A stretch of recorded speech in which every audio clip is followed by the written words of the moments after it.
Hey, gold friends, it's me, Adrian, or Ayden. Either way, I am still your host, and you are still listening to Susto, the podcast of ooky, spooky, scary stories. And today, I am recording for the very first time on my new MacBook. I got a computer. I got a new computer. The one that I used previously was like 6 years old already. It started slowing down. The specs and everything on this computer, I was like, this is great. It's going to work exactly as I need it to for what I need it for. I also made a video that you can see on the social medias. That's at Susto Podcast on Facebook, Twitter, Instagram, and TikTok. This is primarily a TikTok video, but I'm going to post it everywhere else, of course. Yeah, I'm really excited. I explained this in the video also. I had been wanting a new computer for a very long time. Like I said, my computer is already 6 years old. My only hesitation with getting a new one was the cost, of course. This computer was very expensive. It was like around $3,500, but thankfully was able to get approved for an Apple Card. So basically I'm financing this, but also I started doing pet sitting on the weekends. So I've done it long enough now that I've realized, okay, I can make enough money doing that a couple times throughout the month to make the monthly payments on this. And I did that mainly because I could have used some of the money from Patreon, but honestly, I wanted that money to remain in the Patreon. This isn't really a plug. I'm just explaining for transparency, but all the money that I make from Patreon, that goes right back into either goodies, merch, supplies, what have you, for the patrons and for the show. And you would think, I mean, this computer is for the show, and that's 98% of what I use my computer for is for Susto. I wanted that money to stay for the patrons because this would have been like months of Patreon money, and I didn't like that. So again, just kind of explaining, just sharing with you all because you're my ghoul friends. So yeah. Well, with all that being said, we're going to dive into today's episode after I let you all know that if you want to share your own scary stories, experiences, encounters, what have you, they could be written, they could be audio recordings, they could be video or pictures. You can do so. How? You already know, by sending me an email to sustopodcast@gmail.com. You can send me a DM on the socials, or you can leave it in a 5-star review if you're able to review on whichever app you're listening on, and I will read it on the show. I will share it on the socials. So we're going to go ahead and dive into today's episode, where I will be sharing a history of La Santa Muerte.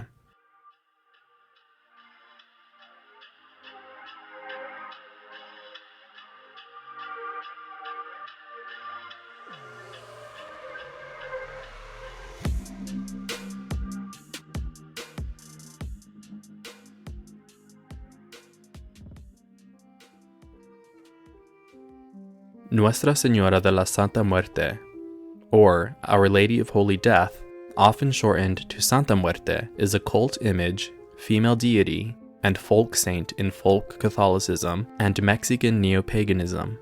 A personification of death, she is associated with healing, protection, and safe delivery to the afterlife by her devotees.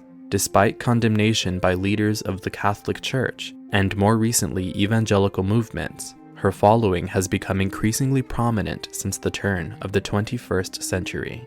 Originally appearing as a male figure, Santa Muerte now generally appears as a skeletal female figure, clad in a long robe and holding one or more objects, usually a scythe and a globe. Her robe can be of any color, as more specific images of the figure vary widely from devotee to devotee, and according to the rite being performed or the petition being made. The cult of Santa Muerte began in Mexico sometime in the mid-20th century and was clandestine until the 1990s. Most prayers and other rites have been traditionally performed privately at home. Since the beginning of the 21st century, worship has become more public, especially in Mexico City after a believer called Enriqueta Romero initiated her famous Mexico City shrine in 2001. The number of believers in Santa Muerte has grown over the past 10 to 20 years to an estimated 10 to 20 million followers in Mexico, parts of Central America, the United States, and Canada. Santa Muerte has similar male counterparts in the American continent, such as the skeletal folk saints San La Muerte of Paraguay and Rey Pascual of Guatemala. According to R. Andrew Chestnut, PhD in Latin American history and professor of religious studies, the cult of Santa Muerte is the single fastest growing new religious movement in the Americas. After the Spanish conquest of the Aztec Empire, the worship of death diminished but was never eradicated. Judith Katia Perdigon Castañeda has found references dating to 18th century Mexico. According to one account, recorded in the annals of the Spanish Inquisition, indigenous people in central Mexico tied up a skeletal figure, whom they addressed as Santa Muerte, and threatened it with lashings if it did not perform miracles or grant their wishes. Another syncretism between pre-Columbian and Christian beliefs about death can be seen in Day of the Dead celebrations. During these celebrations, many Latin Americans flock to cemeteries to sing and pray for friends and family members who have died. Children partake in the festivities by eating chocolate or candy in the shape of skulls. Perdigon Castañeda, Thompson, Kingsbury, and Chestnut have countered the argument proposed by Malvido, Lomnitz, and Christensen that Santa Muerte's origins are not indigenous, suggesting that Santa Muerte derives from authentic indigenous beliefs. For Malvido, this stems from indigenous discourse originating to the 1930s. Nevertheless, through ethno-archaeological researches by Kingsbury and Chestnut, as well as archival work by Perdigon Castañeda, proof has been established that there are clear links between pre-Columbian death deity worship and Santa Muerte's supplication. As Kingsbury has pointed out, to deny the indigenous roots of Santa Muerte is to promote neocolonialism and the denial of indigenous influences and cultures as important still in the current context. In contrast to Day of the Dead, overt veneration of Santa Muerte remained clandestine until the middle of the 20th century. When it went public in sporadic occurrences, reaction was often harsh and induced the desecration of shrines and altars. At the beginning of the 20th century, José Guadalupe Posada created a similar but secular figure by the name of Catrina, a female skeleton dressed in fancy clothing of the period. Posada began to evoke the idea that the universality of death generated a fundamental equality amongst man. His paintings of skeletons in daily life and that La Catrina were meant to represent the arbitrary and violent nature of an unequal society. Santa Muerte is a personification of death. Unlike other saints who originated in Mexican folk Catholicism, Santa Muerte is not, herself, seen as a dead human being. She is associated with healing, protection, financial well-being, and assurance of a path to the afterlife. Although there are other death saints in Latin America, such as Santa Muerte is the only female saint of death in either of the Americas. Though early figures of the saint were male, iconographically, Santa Muerte is a skeleton dressed in female clothes or a shroud, and carrying both a scythe and a globe. Santa Muerte is marked out as a female not by her figure but by her attire or hair. The latter was introduced by a believer named Enriqueta Romero. The two most common objects that Santa Muerte holds in her hands are a globe and scythe. Her scythe reflects the origins of the Grim Reaper and can represent the moment of death, when it is said to cut a silver thread. The scythe can symbolize the cutting of negative energies or influences. As a harvesting tool, a scythe may also symbolize hope and prosperity. The scythe has a long handle indicating that it can reach anywhere. The globe represents death's vast power and dominion over the earth, and may be seen as a kind of a tomb to which we all return. Other objects associated with Santa Muerte include scales, an hourglass, an owl, and an oil lamp. The scales allude to equity, justice, and impartiality, as well as divine will. An hourglass indicates the time of life on earth, and also the belief that death is not the end, as the hourglass can be inverted to start over. The hourglass denotes Santa Muerte's relationship with time as well as with the worlds above and below. It also symbolizes patience. An owl symbolizes her ability to navigate the darkness and her wisdom. The owl is also said to act as a messenger. A lamp symbolizes intelligence and spirit to light the way through the darkness of ignorance and doubt. Owls in particular are associated with Mesoamerican death deities such as Mictlantecuhtli, and seen as evidence of continuity of death worship into Santa Muerte. Some followers of Santa Muerte believe that she is jealous, and that her image should not be placed next to those of other saints or deities, or there will be consequences. Many artists, particularly Mexican-American artists, have played with Santa Muerte's image. One of the images considered to be the most controversial in Mexico is the fusion of Santa Muerte and the Virgen of Guadalupe into what is sometimes known as Guadamuerte. This image has been very polarizing for many Mexicans as it features Santa Muerte dressed like the Virgen, in blue veil with stars on it, red dress, with a fiery yellow halo behind her head and often in praying pose. It has, according to news sources, been so upsetting to the Catholic Church that Santa Muerte leaders in Mexico have advised against its use.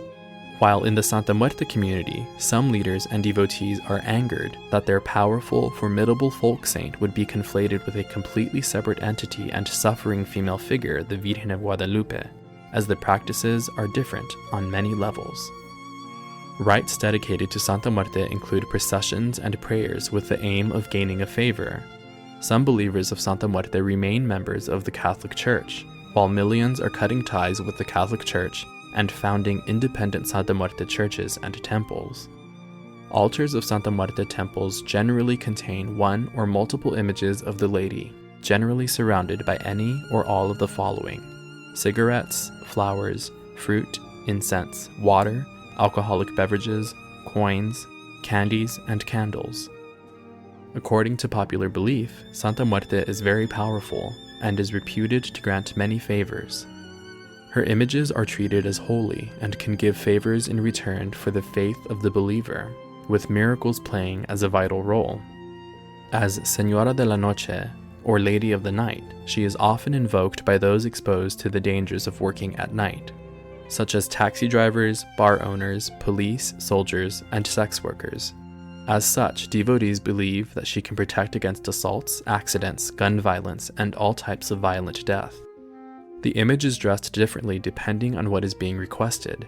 Usually, the vestments of the image are differently colored robes, but it is also common for the image to be dressed as a bride for those seeking a husband, or in European medieval nuns' garments similar to female Catholic saints. The colors of Santa Muerte's votive candles and vestments are associated with the type of petitions made. White is the most common color and can symbolize gratuity, purity, or the cleansing of negative influences. Red is for love and passion. It can also signify emotional stability. The color gold signifies economic power, success, money, and prosperity. Green symbolizes justice, legal matters, or unity with loved ones. Amber or dark yellow indicates health. Images with this color can be seen in rehabilitation centers, especially those for drug addiction and alcoholism. Black represents total protection against black magic or sorcery, or conversely, negative magic, or for force directed against rivals and enemies. Blue candles and images of the saint indicate wisdom, which is favored by students and those in education. It can also be used to petition for health. Brown is used to invoke spirits from beyond, while purple, like yellow, usually symbolizes health. More recently, purple, yellow, and white candles have been used by devotees to supplicate Santa Muerte for healing of and protection from coronavirus, as documented by Kingsbury and Chestnut, the leading researchers on Santa Muerte.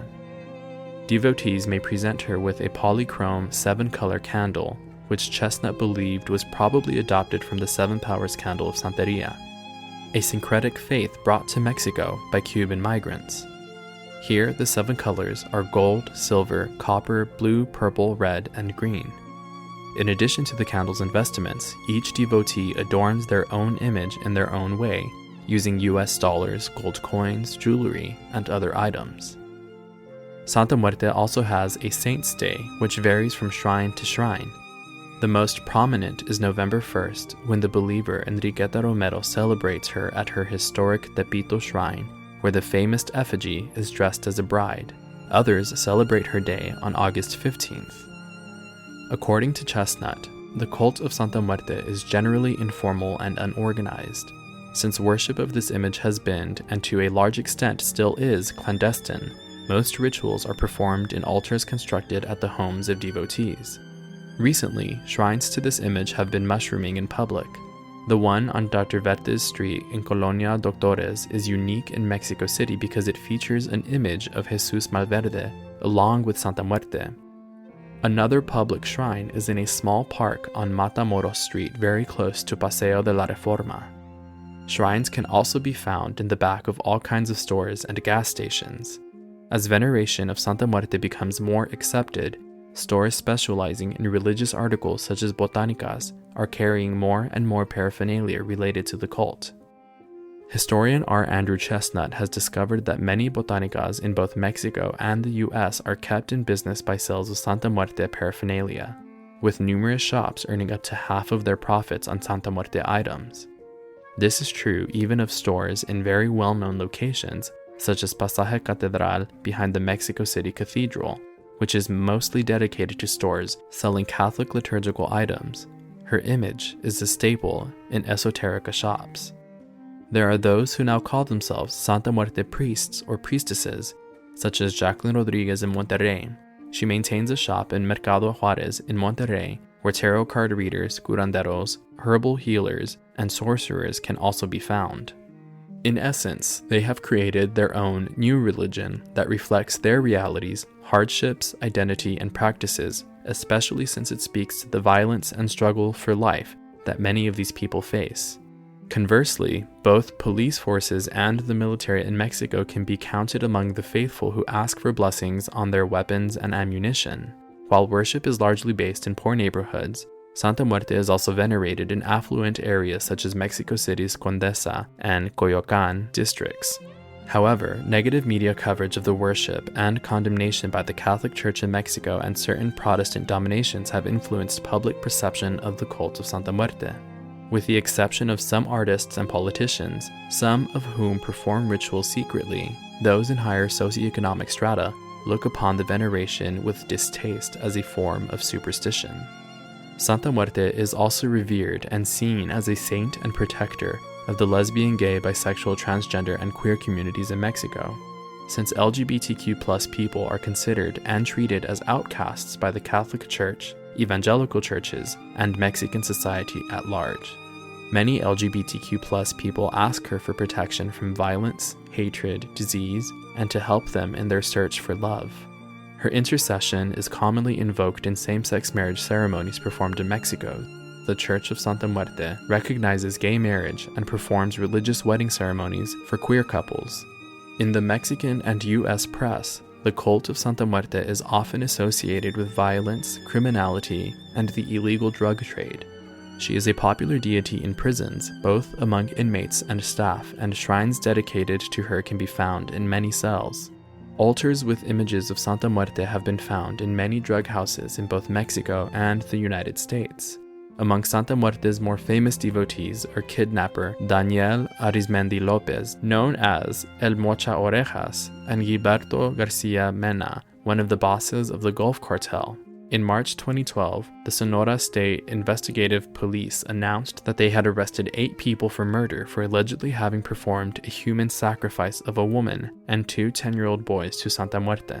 In December 2010, the self-proclaimed Bishop David Romo was arrested on charges of banking funds of a kidnapping gang linked to a cartel.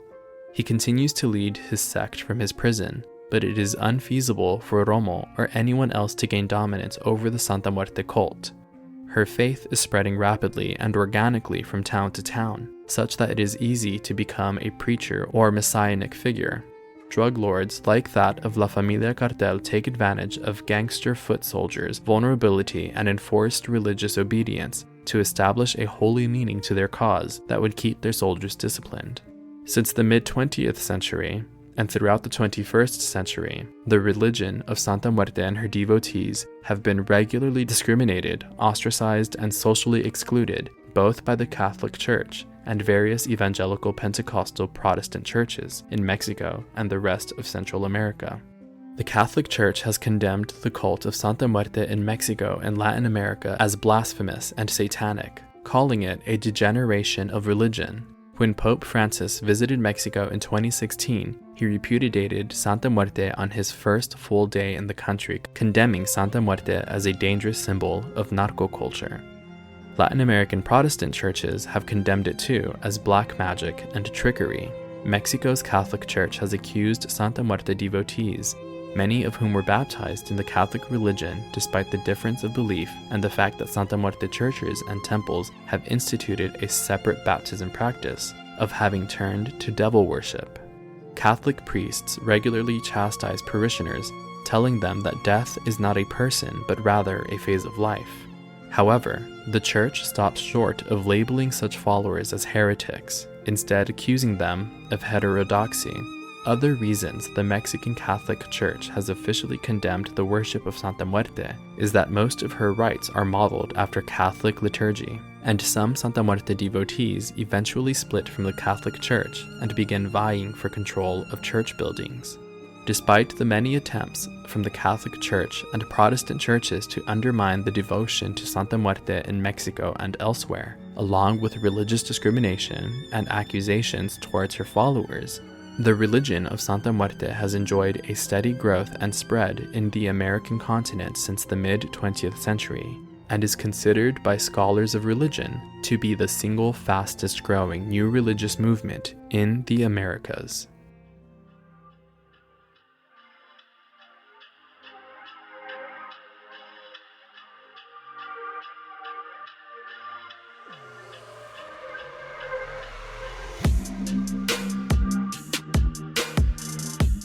So firstly, I want to just say that there was a lot of information on that Wikipedia page. You can find the direct link to it, of course, on the Susto Google Docs on Patreon. That's patreon.com/SustoPodcast. I did skip some portions of that. I really wanted to do kind of like a condensed, concise, I guess, history and background of Santa Muerte, because she's a deity that I have brought up on the show many times before, but I've never gone in depth about her. One of the first things I want to say is I was reading off of this Wikipedia entry and they use the word cult over and over again. I think that there is specific negative connotation to the word cult. I think that this entry was using that word more in like a sense of size, because I think when you're talking about numbers and popularity, before religion is a religion, it's a cult. That's solely based on like the amount of followers, on how far it spreads basically. And I want to say I read that there's a book called Cultish that I really enjoyed. Not completely related. I've always kind of like recognized or understood that it was a religion. I think that may be because it's very closely tied, as was described in that entry that I just read, to the Catholic religion. A lot of people who worship or recognize Santa Muerte as a deity are Catholic. They started off as Catholic, are still Catholic. They've incorporated her into their Catholic practice. It varies from person to person. One of the other things that I wanted to address is I did read off that section about her ties to like criminality in both the US and Mexico. It's one of those things where basically all like mysticism and all brujeria is, I think it boils down to from person to person, you know? It's either you are a person who's going to use your connection with this deity for good or for bad, and that's up to you. I think that's what I really respect and appreciate about Santa Muerte, is that she's neutral. She's death. She's the great equalizer. Everybody experiences death. Yeah, there are people that worship her and pray to her and petition her for their own needs, whatever those needs might be. They might be for their own protection, to find love, to advance their careers. They might be to take down their enemies, to hurt people, to continue getting away with whatever crime they might be doing. I'm not even somebody that has a close relationship or connection to Santa Muerte. I don't work with her as a deity. I feel like I've just never really known enough to make that commitment. But again, I've always recognized and respected that it is a commitment. From the things that I've read and heard about Santa Muerte and the people who work with her, recognize and worship her, it's not, I guess, a relationship to be taken lightly. From what I've understood is that it's a commitment that you enter with her, and that, like again was mentioned in this entry, that she's kind of a jealous deity. From what they've said is that if you're gonna have her on an altar, it needs to be an altar dedicated to her, which from what I've heard from other practitioners is if you have one specific deity that you're, or entity that you're like working with, the altar they're on should be dedicated to only them. So that would make sense for her too, right? Like she's demanding the respect that she deserves from her devotees, right? I remember hearing a lot of negative things about her growing up, because again, like I grew up in the Catholic Church, so hearing about she was a symbol of black magic and like of evil brujeria. So yeah, growing up, I had this perception of her that was placed on me, like for me. I didn't get to make up my mind about her, but growing up and becoming more interested in this kind of stuff. And in doing the stories that I've done, I've learned more about her. And it's one of those things where it's a practice, whether or not you follow it. I think it should be respected because, again, it's not something that is innately or inherently evil. Again, it's down to person. I will say some people that have helped me recognize that are, and I've talked about them on the show before, the founders and the owners of City Alchemist here in Austin. They actually offer courses about working with Santa Muerte, and I'm going to include a direct link to that again in the Susto Google Doc, but you can find it on their website, cityalchemist.com. So if you're ever in Austin, I always highly recommend going to check out City Alchemist. They are a direct source that you can go to learn about them. There's tons of resources online, of course, and I know that there's got to be other people that speak about working with her and teach about working with her. They're just two people that I happen to know and that I respect a lot, and I would recommend checking them out. One thing also that I had heard before and I was really excited about is the association with the queer community between Santa Muerte and the queer community. I don't want to connect them directly, but the association with the queer community and the association with criminality is because many people see her as a figure and as a representation almost of people who are outcasts, people who are marginalized. Now, when it comes to criminality, that's different because typically criminality they're usually choices, right? But, and this might be a hot take for some of you, there's a lot of nuance, is I guess what I'm trying to say, around why people do the things they do. And I do not think everything is black and white. I think there is a full spectrum as to where people are in their lives and why they do the things that they do. And I don't judge people for those things, at least not initially, without like a full story. But for example, they say how she's known for being worshipped by like sex workers, for example. And the only reason it's tied to criminality in that sense is because sex work is criminalized in a lot of places in the world, but in the US, especially in the US. And I don't think that's fair. I'm someone that thinks sex work is work and that sex workers should be protected legally and that it's criminalized for bullshit reasons. I'm not even going to like go all the way into that. But what I'm saying is it ties back to people who are marginalized. And the same can go for people who may be involved with, like, let's say, selling drugs. I am not defending that choice, especially because of some of the things that are out in the market right now that are very dangerous, that are very damaging to communities. But also, I try to put myself in the position of like, why would I ever do that? And I would only ever do that if I felt the need to support myself, to support my loved ones. And I felt like I had no other options. Again, these are very big, nuanced conversations that I might not be completely qualified to have, but I feel there should be a level of empathy and sympathy for people that are criminalized for trying to survive, I guess is the best way that I can put that. But again, back to it, as someone who is a queer person and as someone who has been marginalized for being queer, for being a person of color, and for having a chronic illness, I can definitely see how people see this religion and feel embraced by it. Because even if we're talking about death as a phase of life, people are so... And this might just be, I think, a US American thing, is that people are so scared of death. People don't know how to talk about it. I know that I'm someone who's scared of death. I'm deathly afraid of dying, right? I'm very scared of it, and it is hard for me to deal with. I think I do a better job than some people, but it's still very hard for me to deal with, and it freaks me out. And so already this figure who is supposed to be this saint of death, she's this figurehead of death. Of course, it's going to be an outcast religion because people already don't know how to deal with that as just a phase of life. So to think of it personified, I think that really, really freaks people out because, again, they already don't want to think of it. So circling back, people who are marginalized, people who are outcasts or outcasted, see this religion, they see her, she's this personification of something that people are not okay with. So it's understandable that, again, someone like me would see her and say, you know what? That's my girl. And I could see myself working with her because I do accept that death is a part of life. It is the one true great equalizer. And even then, not everybody experiences the same dignity and respect that they should in death. I can see why people would reach out to Santa Muerte in an attempt to experience a safe passing to the afterlife. So I hope I was able to shed some light about Santa Muerte. And again, I'm not an expert. There are people out there who work more closely with her, who provide resources about her and real knowledge about her. So again, I just wanted to talk about her because she is someone that has been brought up on the show before, and it's because the show is about scary stuff.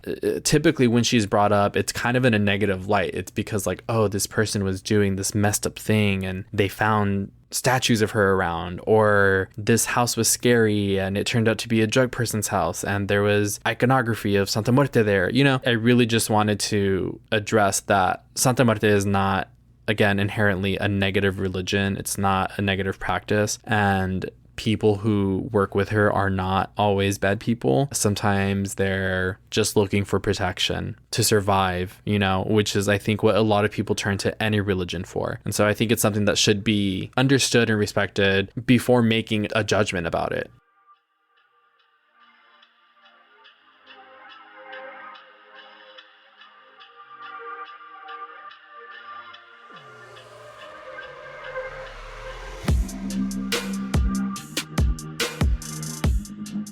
Thank you all once again for tuning in and listening to this episode. I'm not sure if I said it at the beginning, but if I did not, if this is your first time joining us, welcome. Thank you so much for joining the Susto fam. If this is not your first time, welcome back. Thanks for having me once again. Just a quick heads up, I'm actually recording this bit after I've edited the episode because I don't know what happened to my closing statements. They just they vanished from my editing software. I'm going to say a ghost took them. But either way, I just wanted to hop on, give you all a quick goodbye, and remind you that if you have your own scary stories that you want me to share on the show, you already know how to do that. Send me an email to sustopodcast@gmail.com. You can send me a DM on any of the socials. That's TikTok, Twitter, Facebook, or Instagram. You can also leave it in a 5-star review if the app you're listening on allows you to do that. Speaking of, please do me a huge favor if you're not already. Please follow or subscribe to the show and leave a rating or review on whichever app you're listening on. I appreciate you all so much, and I will talk to you in the next one. Live every day like it's your last. Bye.